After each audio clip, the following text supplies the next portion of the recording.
நாங்கள் செகண்ட் பிளேஸாக போன பிரம்மபுரீஸ்வரர் கோயிலோட வரலாறு, நாங்கள் அங்கே என்னென்ன போய் பண்ணணும், என்ஜாய்மெண்ட்டு இதெல்லாம் உங்களுக்கு நான் ஷேர் பண்ணியிருக்கேன். இப்போ நம்ம பார்க்க போகிறது ஐவியில் பார்ட் நம்பர் 3. கரெக்டாக ஒரு 10:15 போல் பிரம்மபுரீஸ்வரர் கோயிலேருந்து நாங்கள் கிளம்பிட்டோங்க. நான் வந்து ஒரு தஞ்சாவூர் பொண்ணு. தஞ்சாவூரில் அதாவது மழையே இல்லாத மாவட்டம் அப்படின்னா தஞ்சாவூர் தான். அந்த தஞ்சாவூரில் மழையை பார்க்காம இப்போ பெரம்பலூர் வந்து மழையை பார்த்த உடனே புதுசாக ரொம்ப பெரிய எக்ஸைட்மெண்ட்டாகவே எனக்கு இருந்ததுங்க.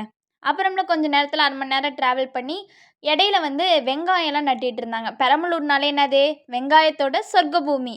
இப்போ பார்த்தீங்கன்னா கல்லுக்கெல்லாம் அடுக்கியிருக்காங்களா, அதனோட பேர் தான் கான்டோர் ஸ்டோன் வால். இப்போ மழை அதிகமாக, அதாவது ஹில்லி ஏரியாஸ்லலாம் விவசாய நிலங்கள் எப்படி இருக்கும், மேடுலேருந்து பள்ளமாக வந்து படிப்படியாக இருக்கும்.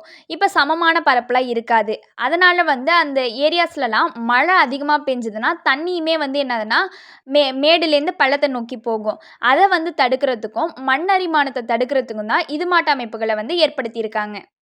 இது மாட்டம் ஸ்டோன் வால்லாம் அமைக்கிறதுக்கு பெருசாக ஸ்கில் லேபர்ஸும் வந்து தேவைப்பட மாட்டாங்க. நாங்கள் கேட்ட வரைக்கும் அங்கே உள்ள விவசாயிகளே மலையிலேருந்து கல்லை எடுத்துகிட்டு வந்து நாங்களே வந்து ஸ்டோன் வால்ஸ் வந்து அமைச்சுக்குவோம் அப்படின்னு சொல்கிறாங்க. இதுதான் எங்களுக்கு மண்ணரிப்பை தடுக்கிறதுக்கும் நீரை வந்து கண்ட்ரோல் பண்ணுறதுக்கும் ஒரு நல்ல அமைப்பாக இருக்குதுன்னு சொன்னாங்க. ஸ்டோன் வால் பார்த்துட்டோம். அடுத்தது என்ன, பெரம்பலூர் ஸ்பெஷல்னாலே என்ன, வெங்காயம் தான். அங்கே மோஸ்ட்லி வந்து என்னென்னா வெங்காயம் தான் வந்து விவசாயம் பண்ணிக்கிட்டு இருந்தாங்க. இதுலேயே வந்து ரிட்ஜு ஃபர்ரோ, ரிட்ஜ் அப்படின்னா மேடுன்னு சொல்லுவோம், ஃபர்ரோ அப்படின்னா கீழே உள்ளது, அதாவது பள்ளம் அப்படின்னு சொல்லுவோம். அந்த ரிட்ஜில் வந்து 3 வருஷ வெங்காயம் நட்டிருந்தாங்க அப்படின்னா அதை கோஃபை ஆனியன் அப்படின்னு சொல்கிறோம். இது 1 ஹெக்டருக்கு வந்து 12 டன் வந்து வரைக்கும் கிடைக்கும். இதே வந்து அந்த ரிட்ஜில் வந்து 2 நட்டிருந்தாங்க அப்படின்னா கோ6 ஆனியன் அப்படின்னு சொல்லுவோம். இங்கே மோஸ்ட்லி ரிட்ஜில் வந்து 3 வச்சு நட்டிருந்தாங்க, அப்போ கோஃபை ஆனியனாக இருக்கும். அப்புறம்லாம் பார்த்தீங்க அப்படின்னா வெங்காயம் வந்து அறுவடைக்கு ரெடியானதுக்கப்புறம் அதை வந்து ஒரு கிடங்கு மாட்டம், பறனெல்லாம் வீட்டில் இருக்குல்ல, அதே மாட்டம் ஒரு அமைப்பில் வந்து ரெடி பண்ணி வச்சுருந்தாங்க. அதில் வந்து வெங்காயத்தெல்லாம் வந்து அடுக்கி வச்சுருந்தாங்க. அதெல்லாம் பார்த்தோம், எல்லாத்தையுமே வந்து சுற்றி பார்த்தோம். கான்டோர் ஸ்டோன் வால், அப்புறம் வெங்காயம் வந்து எப்படிலாம் நடவு பண்ணுறாங்க, அதாவது விதைக்க வைக்கிறாங்க, அதெல்லாம் வந்து பார்த்துட்டு இருந்தோம்.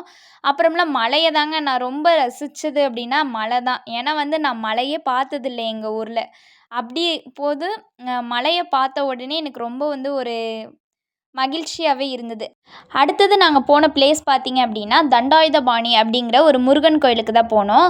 அந்த கோயில் பார்த்தீங்க அப்படின்னா மலைக்கு மேலே வந்து இருந்தது. படிக்கட்டெல்லாம் ஏறும்போதே வந்து ஒரு ரொம்ப உற்சாகமாக இருந்தது. மலைக்கு மேலே அந்த மலையிலேருந்து பெரம்பலூர் மாவட்டத்தை பார்க்கும்போதே அவ்வளோ ஒரு சூப்பராக இருந்ததுங்க.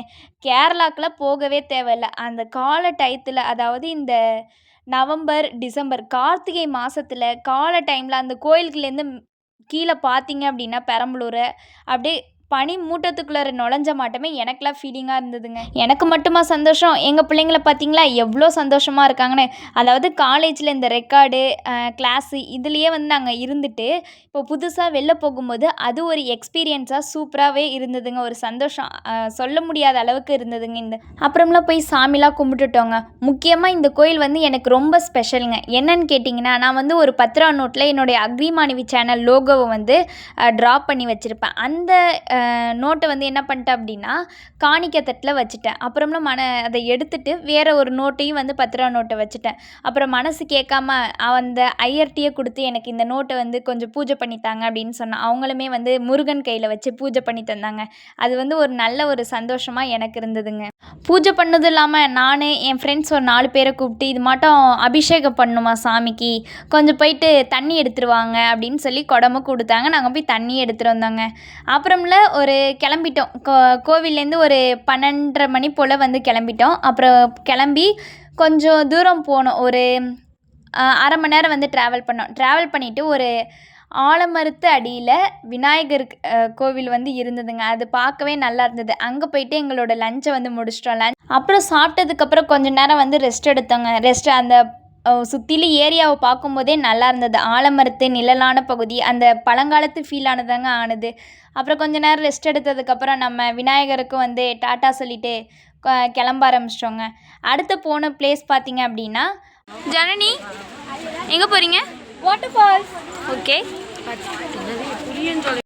அப்புறம்ல கொஞ்ச நேரத்துலேயே நாங்கள் புளியஞ்சோலையும் வந்து ரீச் பண்ணிட்டோங்க. புளியஞ்சோலை ரீச் பண்ணதுக்கப்புறம் அங்கே போயிட்டு தண்ணியெல்லாம் பார்த்த உடனே ஒரே சந்தோஷம்தான். எனக்கெல்லாம் தாங்கவே முடியல. நான் போயிட்டு காலெல்லாம் நனைச்சிக்கிட்டே இருந்தேங்க கொஞ்ச நேரம்.